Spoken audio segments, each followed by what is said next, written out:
За сангийн яамнаас ахаа тодруулчих маань нөгөө бид нар чинь гүйцэтгэлээ хилцэж байгаа учраас эргэлзээтэй байгаа мэдээллүүдийг газ тодорхой газ гэж хэлээ явуул зүгээр юм. Тэгэхээр ямар зээлүүд дээр ямар төслүүд дээр бид нар хаанаас зээл авсан байгаа вэ гэдэг товч өгөө тодорхой хэлээд аль нь ингээд гатсан байгаа, аль нь цаашаа үргэлжилж байгаа вэ? Зээл тусламж шүү.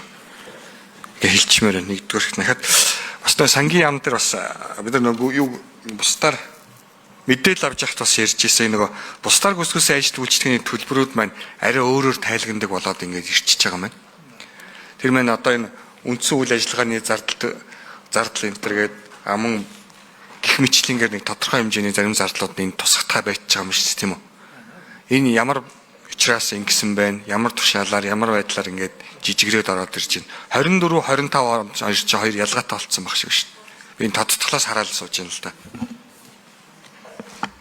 За хариулах дэлгэр жаргал 6 номер.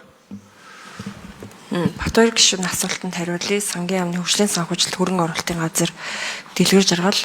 За одоо яг улсын хурлаараас хоёрхан баталсан хилцээр нь батлаад хэрэгжил рүү орж ирсэн 18 хөгжлийн түнш байгууллагын зээлийн төсөл хэрэгжиж байгаа. За өнгөрсөн онд бид нэр 116 төслийг хэрэгжүүлсэн. За энэ 25 оны төсвийн ашиглалтан дээр бол 89 төсөл явж байгаа. За энэ дотор 18 хөгжлийн түнш дотор бол амралтын дүнгээр хамгийн өндөр нь бол Энэтхэгийн Экзим банк газрын тосны боловсруулах үйлдвэр байгаа. За төслийн тоо дараагийн одоо хөгжлийн түнш бол Азийн хөгжлийн банкны төслүүд байгаа. 30 гаруй төсөл хэрэгжиж байгаа. За Азийн хөгжлийн банк бол илүү дид бүтцийн салбарт бол томоохон бүтээн байгуулалт хөрөнгө оруулалтууд хийгдэж явж байгаа.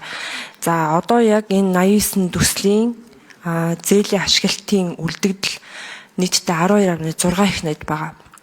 12.6 их найдаас бид нар энэ жил төсөв дээр болон тодтол өргөн барьсан дүн маань өөрчлөлтгүй буюу 1